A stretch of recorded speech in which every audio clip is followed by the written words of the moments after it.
Denny Hamlin holds off Kyle Larson at Dover for the victory. Is this finally his year? Scott McLaughlin goes back-to-back at Barber. Any controversy this time? Jett Lawrence jets to the top of the podium out at Philly. Matt Hagan gets his 50th career victory and another win for Tony Stewart in the NHRA. Plus your hot takes and a whole lot more. Shifting Gears is coming at you right now. High, push it, checker flag, hell yeah! What's the caution for? Mate? Can I not push it in? Stop anybody. Come on, you guys! Way to go, boys! One hell of a job, man, one hell of a job. Thank you so much. I know, a little bit different of a look. We're trying something a little bit different. Let us know what you think in the comments down below. Lots to talk about on Shifting Gears. This is going back to the OG format of being all motorsports, not just the NASCAR show. But of course, we're going to talk about NASCAR as well. So do me a favor before we get on into it. Mash that subscribe button so you do not miss a video. Plus, you can also log on to arnrace.com for the latest motorsports news. ARN, the Motorsports Authority. Lots and lots to get into, so let's go ahead and, I'm excited to say this again, get into it with today's Hot Topics. Starting in NASCAR, Denny Hamlin holds off Kyle Larson for his third win of the 2024 season out at Dover today. 54th win of Denny Hamlin's career, and is this finally his year? We're going to go ahead and talk about it. Red Bull said Formula One's most sought-after designer, Adrian Newey, is signed up until at least the end of the 2025 season, amid reports that he is looking to leave. Rumors have him going with either Ferrari or Aston Martin. Nothing has been confirmed yet. Scott McLaughlin picked up the victory for the second consecutive year at Barber Motorsports Park in IndyCar, using a three-stop strat in his Team Penske Chevy to earn his first victory of 2024 and the fifth of his career. Guess we'll have to find out in 2 months if this win actually sticks. Round 15 of Supercross in Philly, Jett Lawrence topped the podium once again for his 7th win of 2024, extending his points lead over Webb to 12 heading into Denver this Saturday with just 2 races to go for Supercross. The reigning funny car world champ Matt Hagan picked up his 50th career victory in the NHRA 4-wide Nationals at Charlotte. Justin Ashley picking up the victory in Top Fuel with Greg Anderson in Pro Stock and Cage Harda in Pro Stock Motorcycle out at Z-Max Dragway. Ryan Truex holding on for a wild Xfinity Dover win. Second year in a row he picks up the victory at Dover, his hometown track, in a part-time year for Joe Gibbs Racing. The full breakdown for the Xfinity Series race coming on the Pit Pass this week. And for these stories and more, you can log on to arnrace.com for the latest motorsports news. ARN, the Motorsports Authority. I want to talk about Denny Hamlin to kind of kick things off here. In particular, the fact that he held off Larson with that dreaded aero blocking. I know, everybody's kind of against the whole aero blocking thing, and yeah, it kind of sucks, I'm not going to lie. But what can be done about it? And one theory that was kind of thrown out there that I see both sides of this coin, don't know where it lands for me yet. Do we remove the rear view camera? When the next gen was introduced, one of the issues was the fact that you can't see out of the back as much because of the way the car is. So NASCAR, in order to combat this, essentially put a camera on the rear of these cars to provide a new generational kind of look behind you. But what this thing did is it made it so that there was a little bit more being viewed than just what we normally see out of the rear view mirror. And honestly, at the time, I thought, well, this is good. It kind of, is a little bit wider of a view to give these drivers more of an advantage. But now in the aero blocking realm, it might be an unfair advantage. Now, Kyle Larson said maybe it is time to discuss either removing that or narrowing the field of vision on that thing and maybe make some changes. Denny Hamlin, on the other side, claimed, I don't really use it too much, so I don't think it's an issue. Well, it kind of maybe perhaps might be an issue, so do we remove that camera? I'm on the fence about this one. I can see it going both ways, maybe narrowing it a tiny bit, because I do think it is a little bit of a safety feature. And listen, these drivers need to be able to see what's going on behind them. They need to see if a car is coming or something is happening in order to brace for impact, so to speak, in case of the worst scenario, so to speak. But at the same time, oh boy, I don't know. I really don't. This is kind of one of those, we're going to have to put it in the driver's hands, maybe sincerely poll the drivers and see what they have to say and come to a consensus there, because this is something that they ultimately are using as technically a safety feature. And whenever we get into this realm, I tend to not want to make changes or consult the scientists and smarter people than me. In this case, probably going to go smarter people. And I know, the big conversation is this Denny Hamlin's year. Sure, just like the last 5 have been his year, and the 5 before that. Honestly, what's different this year than last year? Well, the pit crew is a little bit better. They're not making those stupid mistakes on pit road, costing victories, costing spots. You don't have Denny Hamlin speeding on pit road as much this year as last year.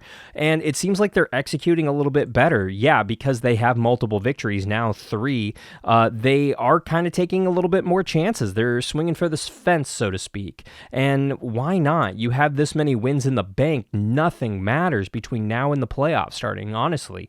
Not a damn thing. Yes, going out there, getting as many victories as you can, racking up as many victories as you can, getting as many stage points as you can for when the playoffs start, that does count towards something. But if you're not going to do that, if you're not going to get the victories, if you're not going to get the stage points, swing for the fences. You might as well, because nothing really matters between now and the playoffs except for those bonus points in the playoffs.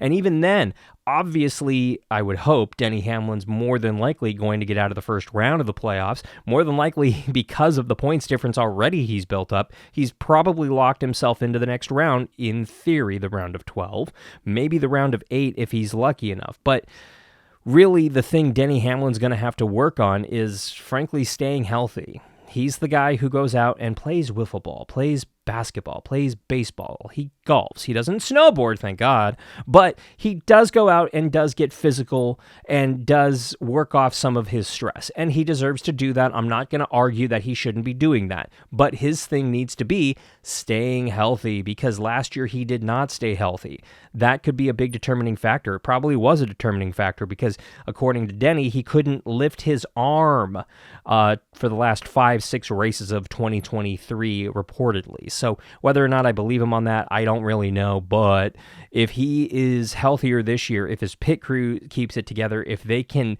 frankly, get Denny Hamlin's headspace right during these races and not self-spin out and not cause, these little shooting yourself in the foot moments, then maybe this is his year. But again, nothing really matters until we get to the round of 8, and at that point, things start to get interesting. The most important race, hands down, is winning Las Vegas. And if Denny Hamlin or anybody can win Las Vegas, they might have a really good shot at the championship. Now, Denny Hamlin moving closer to his 60-win goal, that's something that he set himself. And can he get there? I think he can. I really do. He's only 6 wins away from getting there right now. And where does he rank on this list? Right now, he is tied Lee Petty for 12th on the all-times win list in NASCAR Cup Series history. The next in line when he gets his next victory, if he does, he'll be tied with Rusty Wallace for 11th. And then beyond that, Kevin Harvick 10th with 60 victories. Denny Hamlin says he wants to get at least 60 victories, if not more. I think 65-ish is probably the realm of possibility for this guy, depending on how healthy he is for the next few years, depending on how competitive Toyota and Joe Gibbs Racing is the next few years. I think it's possible. I think he's definitely got 6 more victories in him.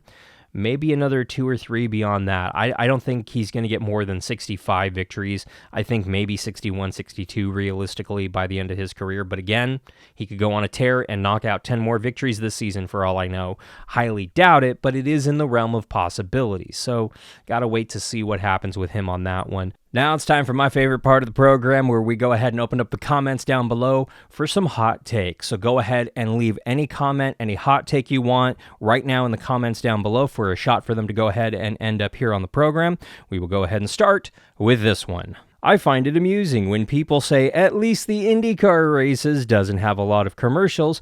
Well, there's a reason for that. Nobody watches in the car, I'm guessing IndyCar, thus nobody wants to advertise. NASCAR has a problem with having too many sponsors. I guess envy much. Listen, it is no secret that NASCAR clearly has more ad revenue generated from the TV broadcast than IndyCar does. It's been like that only since forever. And yes, the Indy 500 is kind of that one exception, but when you look at how many people watch NASCAR all year long, including the Daytona 500, including the championship race, then yeah, it all kind of evens out a little bit. But listen, there is that one plus that the people over at IndyCar don't jam commercials every, 7 to 8 laps like we do at Talladega for NASCAR. So I guess, positives with the negatives. I would hate to see JTD Daugherty shut down. NASCAR cannot afford to lose Brad Daugherty as an owner. Why? What has Brad Daugherty done as an owner to bring in more fans? I mean, yes, he goes out. He's been an avid NASCAR fan and owner for the better part of 30 years. And he just now very recently won the Daytona 500, the biggest win of his ownership tenure in NASCAR, period. And he does have some other Cup Series wins and Xfinity wins to his name as an owner. I'm not taking anything away from the man. However, how many people know who Brad Daugherty is?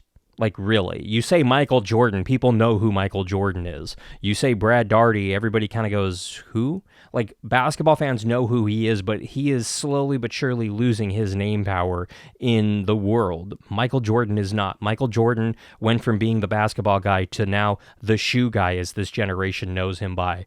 And I don't think that the NASCAR world is even going to notice or, really see an impact from Brad Daugherty leaving as an owner if that team does in fact shut down. The rumors that we saw this week is that Kroger is going to be leaving that organization, heading over to Joe Gibbs Racing for the 2025 season. Again, nothing is confirmed, but it's looking more and more likely that JTD Daugherty Racing will be shutting down at the end of 2024 if a new sponsor that brings in $20 to $25 million per year isn't secured. And I tend to think that more than likely that organization is shutting down, and I'm sure if that happens, Brad is going to be around as an owner somehow, some way. If not, he's going to collect his $40 million plus for that charter at the end of the year when they sell it, and that team that had all the resources in the world will have shut down. And that is a shame, but they had every opportunity for the better part of 10, 15 years to build up the race cars and the program over there, and they could never get it done. So this is just another race team that, for whatever reason, couldn't get it done on the racetrack consistently to be a championship threat. Like 5 super speedway races in a row. I think we've had 1 speedway race now. I guess 2 now that Dover has happened. Shaking my head. What? 5 super speedway races in a row? What series are you watching? I'm guessing you're talking about NASCAR, but there hasn't been 5 super speedway races this year. There's been 3. Admittingly, that is a lot. Don't get me wrong. This are a third of the way into the season, not even a third of the way into the season. Having this many, yes, that is a lot, but there hasn't been 5, and there definitely hasn't been 2 now with Dover on speedways. I mean, what you talking about? What are you talking about?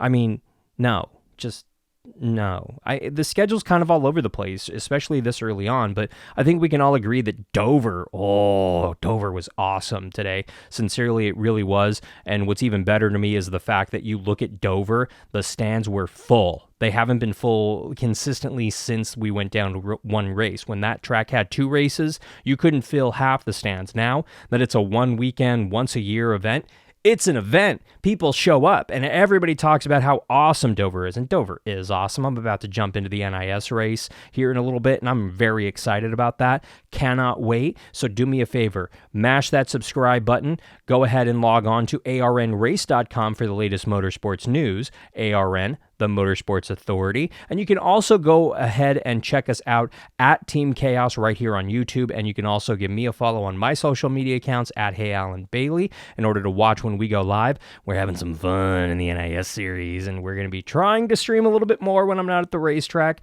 Yes, I will be out at Orange Show Speedway again for their second race of the 2024 season on May 4th. You can go ahead and log on to lowbudget.tv if you want to go ahead and watch live. Interested to see what the little racetrack in San Bernardino, California has for us this weekend for May the 4th weekend. So may the force be with you, and for Shifting Gears, I'm Alan Bailey. We'll see you at the track.